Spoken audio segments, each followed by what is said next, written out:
All right, man. Not only are we going to talk mock drafts, we're going to talk about my mock drafts. Perfect. Fired up? Yeah. Can we talk about your big board also? Oh, do we have time? And your A lot of evals? adjustments.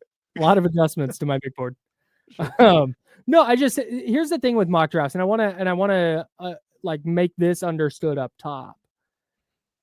My when I go through mock drafts, it's so much less about like the specific player and more, sometimes it's a player, but more the strategy behind it. Like that's what's interesting to me. Yeah. Is if there's a trade back, or if the Niners go off the beaten path, which we'll see with one of the mocks we're going to talk about today, and they go like with a safety. My interest is like, we're going to talk about the pick and the player, but it's kind of like, would they do that? Is that a thing they would do? Who else is on the board? Like that's where my interest lies. So the first one I want to go over with you is a network wide mock we did at the NFL Wires, where each team site manager did the selection. We see The Athletic do this with beat writers, etc. Mm-hmm. I picked, obviously, 11th, or I was slated to pick 11th as the 49ers representative. Instead of picking, though, because Armand Membu was off the board, the offensive tackle from Missouri, who I think we both like. Mm-hmm. Ty Warren was off the board as well, the tight end from Penn State. And Mason Graham, the defensive tackle from Michigan, was also off the board. Was Jalen Walker off the board? Jalen Walker was off the board. Okay. I'm trying to find. I'm just realizing now that I sent you the wrong link. That's fine. And I'm now trying to find the correct link so I can make sure I go over this correctly. And I'm killing it right now. No, I got it. I got it up. It's within that story. Okay, great. Perfect. Thanks. Yeah. We can leave this. We can leave my ineptitude in. That's fine. So oh, there it is. I did link it. Look at me being a good blogger. Yep. Great for SEO. How do we feel about the idea of, so I traded back to number 13 as I get back on track here for a 4th round pick, number 116 overall. Mm-hmm. And instead of selecting Will Johnson, the cornerback from Michigan, I traded back and I went with Jihaad Campbell, the linebacker from Alabama, who I have watched a little bit more lately and I like very much. Yeah. I haven't watched a bunch of Ward because I've been focused on some of the other guys, but I mean, it's one of those decisions that, like, if he ends up being an All-Pro or Pro Bowl type player, I think in the long run view of the pick will look a lot better than initially, because the initial reaction to that pick would be, oh my God, the Niners drafted a linebacker. 1, they already have Fred Warner. 2, it's not quote unquote a premium position. And man, what a disaster from this front office when, you have clear needs at tackle, defensive line, et cetera, et cetera.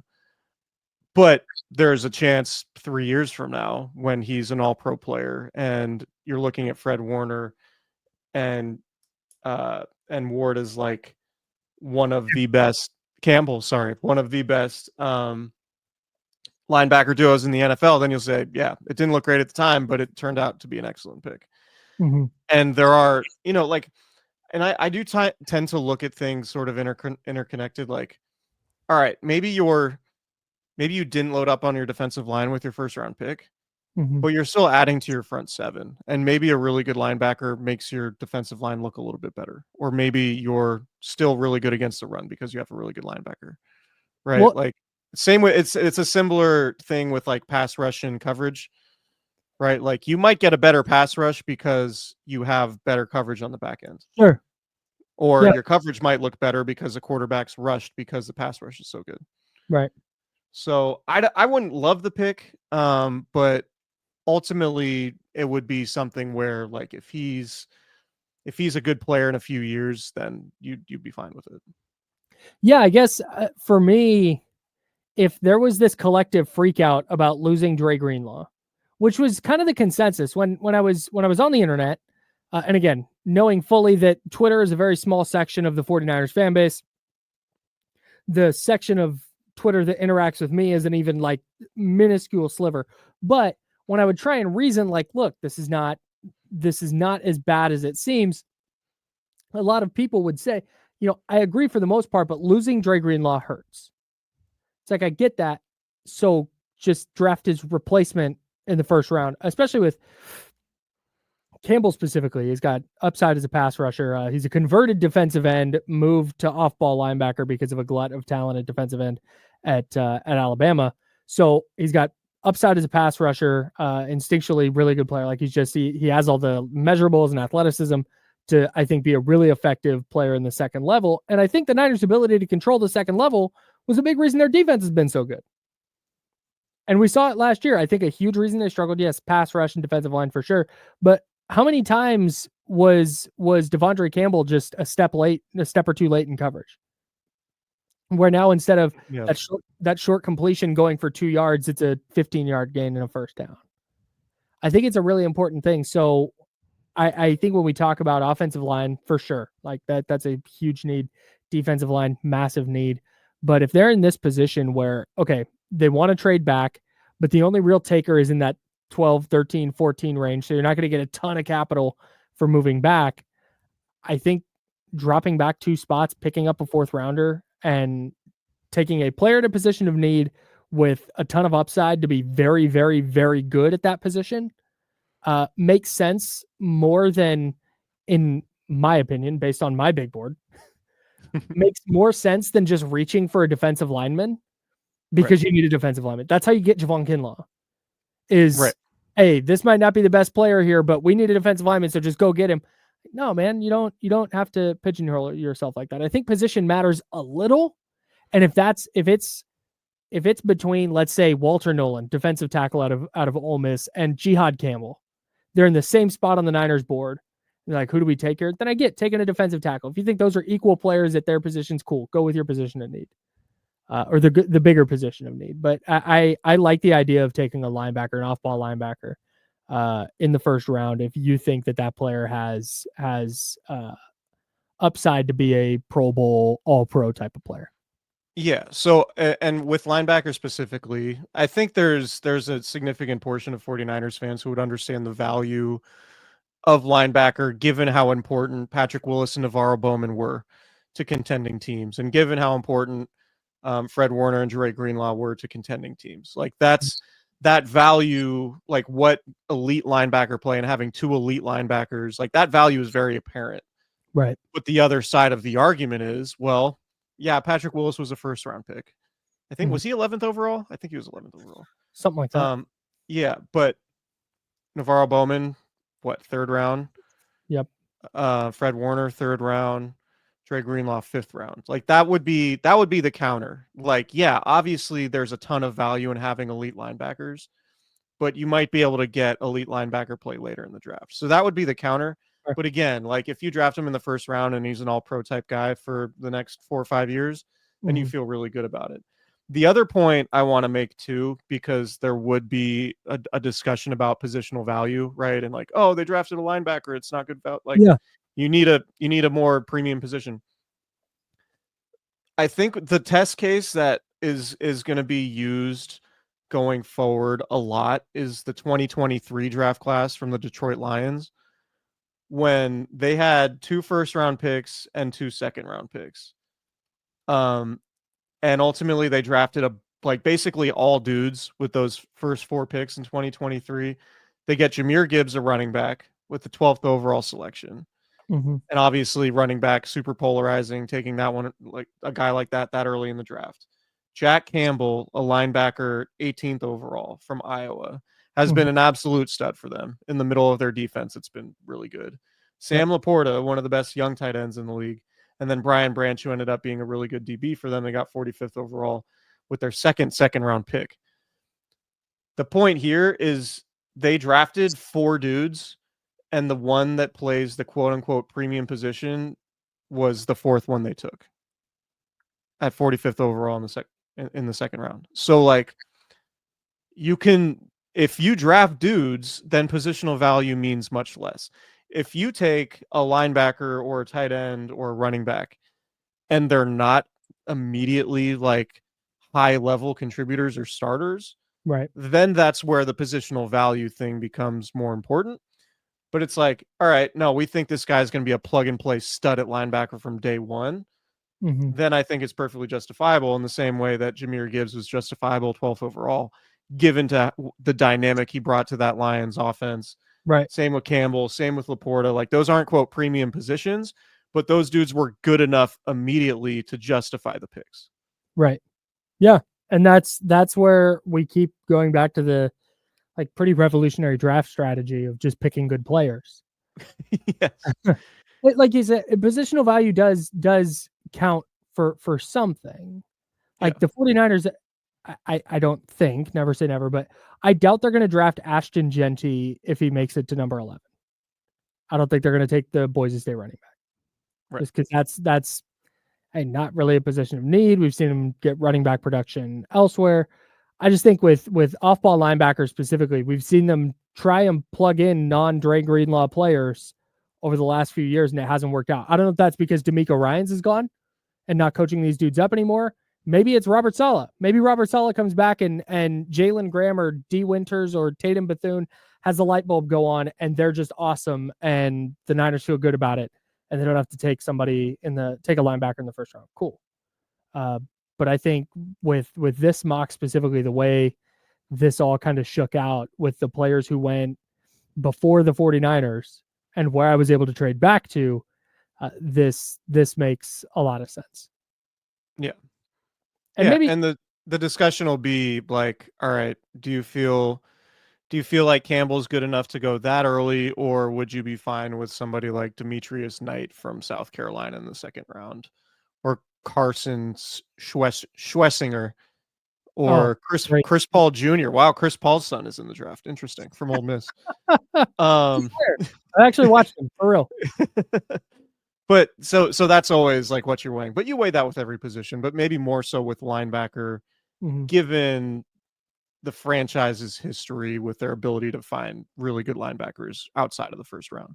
Yeah, and I think too, I don't take the history into it as much. It's because like, Scott McLuhan isn't doing this draft. That's so fair. But this regime, we've Dre Greenlaw and Fred Warner. You mentioned it earlier. That's a 5th rounder and a 3rd rounder respectively. The last thing on Campbell specifically is the thing that jumps out to me is as an off-ball linebacker this year for Alabama, he had 20 pressures and 8 sacks. And that kind of upside is a like chess piece who on certain downs is just going to line up at defensive end and win his rep. Yeah. That plays into it for me more than just a guy who's going to be stand behind the line of scrimmage type of player. Yeah, and we mentioned it when we talked about Jalen Walker too. Just a super athletic linebacker type, like that's always going to be your best antidote for a mobile quarterback. Yep. And in the biggest games that you're going to play, you're probably going to be going against mobile quarterbacks. Yep. So that's part of it. Can we go to the second mock draft? That's kind of weird. Yeah, let's do it. So the second mock draft was done by my guy Jeff at draftwire.com. Encourage everybody to go check it out. He did a 2-round projection. And at number 11, again, I want to focus less on the player here and more the strategy. At number 11 in the DraftWire 2-round mock, Jeff Risdon has the 49ers selecting Nick Emmanwori from South Carolina. He's a safety. 6'3", 220, blew up the combine, crazy athletic. I think he ran like a 4.38. Vertical jump was 43 inches. His broad jump was like 11 and a half feet. Just a crazy athlete. I don't think if we were ranking positions the 49ers were going to select with the 11th pick, safety would be very, very close to the bottom of the list for me.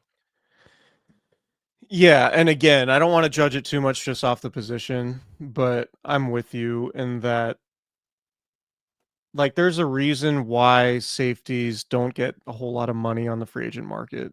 Yeah. It's just there's for like a top line safety, the difference between a top line safety with the, like, obviously maybe Nick Emmanwori's Kyle Hamilton, right? But I think there's very clearly like one or two guys who are like elite of the elite. And I think there's not really a whole lot of difference between safeties, 3 or 4 and 20. You know what I mean? Like, I think there's not going to be a whole lot of difference in terms of production or how good your defense is if you have the 19th best safety in the NFL versus the 6th, right? Yeah. That's just how I view the position. And I think that's how the market views the position based on free agents and free agent spending on the position in the league. So, yeah, I mean, it's a similar conversation to what we just talked about. But I like, my question would be, the first question that I would ask anybody who's in the talent evaluation field. Okay, outside of the combine or before the combine, what was your opinion of Nick Emmanwori? Like, where did you have him? Like, is he like a third round player who then like ran fast and jumped out the gym and then you're like, oh, now he's a first rounder? Because Right. those are always the players that scare me the most. Same. When it's like the tape is pretty mid, but he's like a good athlete, and then he goes and blows up the combine. I just feel like there are very few cases where that type of player turns into an elite player, which is Yeah. what you need to draft when you're drafting 11th overall. Yeah, and like with Emmanwori specifically, like I get the vision, right? 6'3", 220, fast as hell, hits like a truck. Like I totally understand it. And if he's gonna play like linebacker, if he's gonna be a will linebacker, then okay, that's a different discussion. But I don't think that that's the kind of player we're looking at here. And I think if you're drafting a safety 11th overall, they got to be like a Hall of Famer. Like, that's because of everything you Yeah. just laid out with the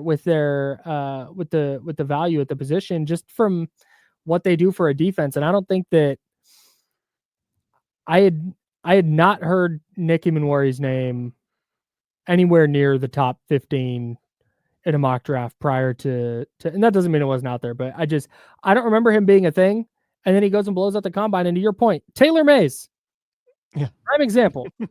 Obi Melifonwu, prime example. Those are two safeties who we just heard like, oh my God, did you see their numbers? It's like, I don't care how good they can exercise, man. I just don't. And if the athleticism to me, like being able to just empirically get that data doesn't, if it doesn't pop on tape, like if that's not a thing that people, and again, I don't know because I'm not deep into the draft during college football season, but if that's not a thing, then I'm out. If oh wow, look how athletic he is only shows up in testing, I'm not. It scares me that a guy that athletic is not a free safety. Why is he not running around in the back end of a secondary? Sure. Yes, up near the line. Like, don't love that. Yeah, I just don't like, a box safety 11th overall would just be really wild unless he is like an all pro. But there really isn't any evidence that he's going to be an all pro. Like, it's just a massive projection at this point. Like, looking at his PFF grades, and look, I understand PFF grades aren't everything, but just looking at his PFF grades throughout the season, he basically had like 3 good games and then a bunch of average games. Like, it wasn't a dude who was consistently like one of the best players on the field just based on his grading. And if you look at just the overall numbers, like 2024, he was a 97th graded safety. 2023, it was 254th. 2022, he was 376, just in pure grades. And obviously, like, a lot goes into the grade. Some guys who played 20 snaps on the season are factored into that. Like, I get it's not entirely a fair sample and a fair depiction, but generally there's a pretty good correlation if you see a player who's like consistently like in the top, I don't know, 20 in grading, because you're like, all right, there's a chance that what he does is transferable to the league. I would just say, while there's a chance Emmanwori what he does is transferable, you're guessing. you're not going into that pick with a whole lot of evidence to prove like, yeah, this guy's going to be awesome. Mm-hmm. And it's like a poker, like you could win a hand in poker if you have pocket fours.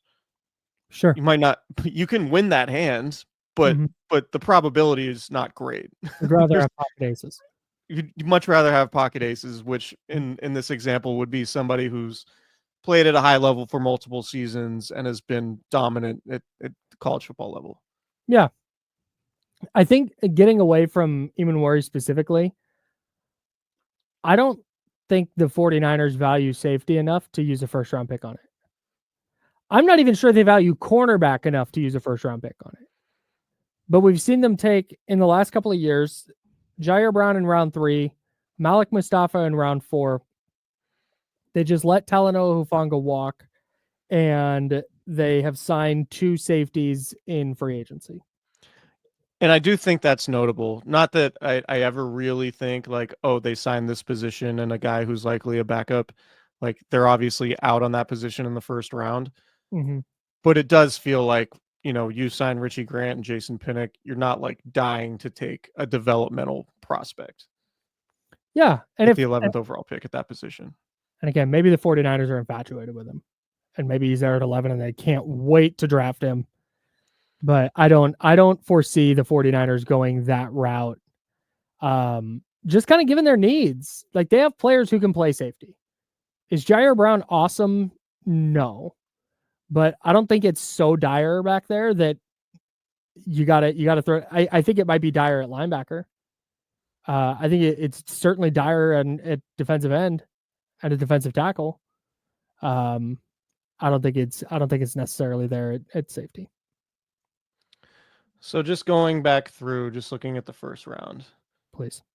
First round draft picks under this regime: Solomon Thomas, Reuben Foster in 2017, defensive lineman, linebacker. Mm-hmm. Mike McGlinchey, 2018, offensive line. Yep. Nick Bosa, 2019, defensive line. Mm-hmm. Javon Kinlaw, Brandon Ayuk, 2020, defensive line receiver. Trey Lance, 2021. Drake Jackson, second round pick. We'll bypass 2023 when it was Jair Brown and Jake Moody were the first 2 picks. Ricky Pearsall was their first round pick last year. Basically, there is a long history, with the exception of Reuben Foster, of the 49ers going premium position in the first round of the draft. And Reuben Foster was a potential top 5 pick who had off-field stuff and was available, so they traded up to get him. And it turns out the off-field stuff was a real thing. Real problem for him. A real issue. Massive issue. So, yeah, like that's kind of the thing I'll go back to is the history. Like they are a team that's like, yeah, premium position. It's going to be receiver, defensive line, offensive line. I mean, that's pretty much like that's aside from Trey Lance and Reuben Foster, it's been defensive line, offensive line, or receiver. Yeah. In the first round. Quarterback's a premium position.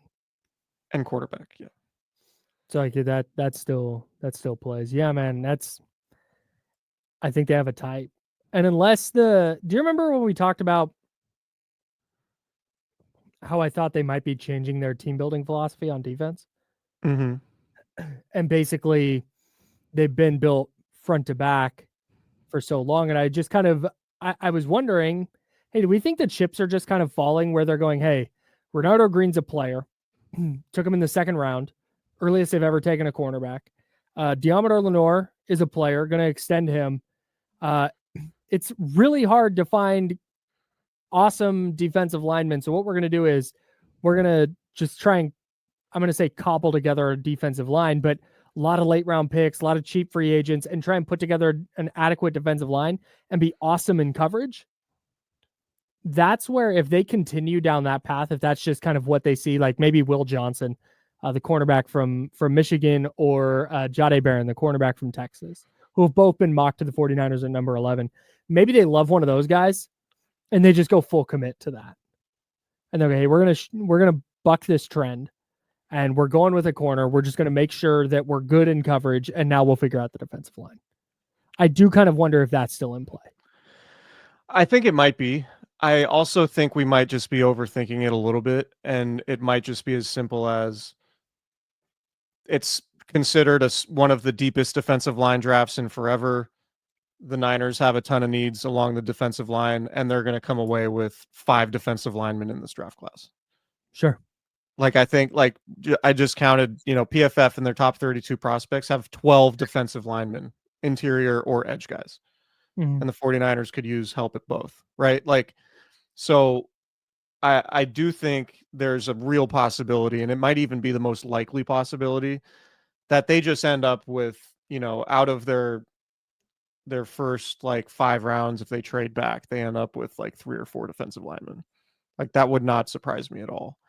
And I think, with Robert Saleh and Chris Kasurik, like, it might just be more of the same. Like, yeah, we're still building front to back. We're just trying to do it with youth. Sure. So and again, like, a couple things I believe to be true about this draft, and reading and talking to smart people, it seems like a really deep defensive line draft, and it seems like there's not a lot of difference in terms of like how you rank players beyond like the top 10 prospects or beyond the top 7 prospects. Like, there might be guys that end up going in the 30s that are nearly as good as guys that go in the teens, right? So to me, I think the Niners are primed for a trade back. This feels like trade back. Maybe somebody wants Shedeur Sanders at 11, and then they get, they go to, I don't know, the late teens or early 20s. They get Kenneth Grant or Mike Green or somebody like that, and just get a ton of picks.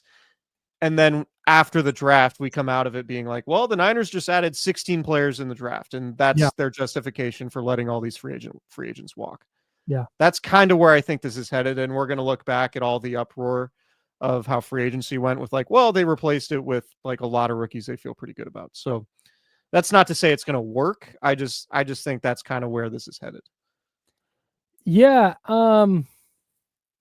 Yes. I would be shocked if they picked fewer than 10 times in this draft. They have 11 picks. They can move back 2 or 3 times and come away with 15. Yeah. It seems like that's the route they're planning to go. Yeah.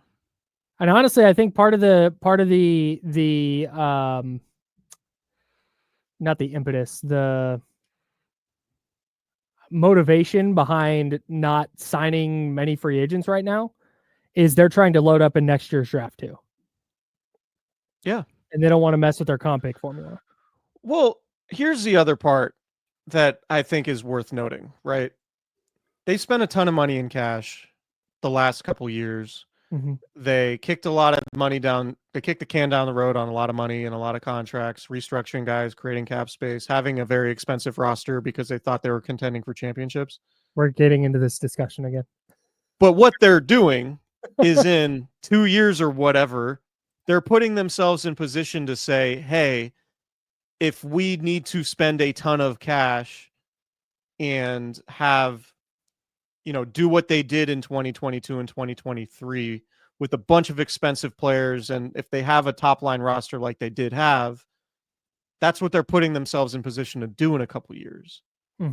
It's like, so it's again, like we're not said it before we came on. We don't want to keep having the same discussion, but I think that's an important point. Like, they got to where they were in 2023 in large part because they were a relatively affordable team in 2017, 2018, 2019, before they started giving out a lot of these big contracts. And so now they're putting themselves in position to do that again. It's just part of the cycle in the league.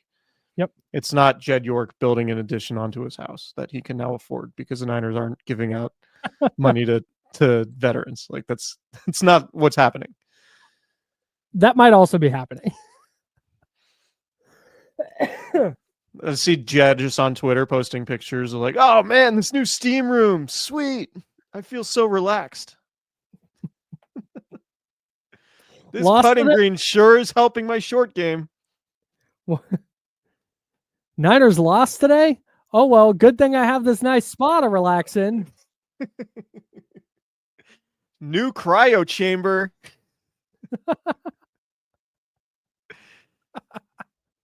Oh, I see what all the fuss is about. Anyway. Kyle, John, you guys should come try this. It's great. Tough loss today, but hey, check out the new guest house. All right. That's all I got. Me too. All right. Thanks, everybody. Yeah. And we will talk about more things draft related. I do think mocks are interesting, just like they're interesting thought exercises because you could really take any mock. You can take a mock you love and it provides an interesting thought exercise, and you could take mocks that you hate. Yeah. And still they generate interesting discussion. So that I think is ultimately the purpose. Obviously some mock drafts are weighed more heavily, like how Correct. plugged in is this person? How much actual scouting does this person do? How much talking to actual talent evaluators does this person do? Like there's a credibility element to mock drafts, to where some just use as a launching point for interesting discussions. Others are like, oh, that actually makes sense because that person really knows what they're talking about. And it seems like there are fewer and further between with those really high level mock people, but that's not to besmirch the idea of mock drafts. It just is what it is in this internet age of draft content, I think. Yeah, man. I love a mock draft. I'm in. Yeah. I'm going to weigh any and all scenarios. Yeah, we have to. All right. Anyway. Thanks, everybody. Talk to you soon. See ya.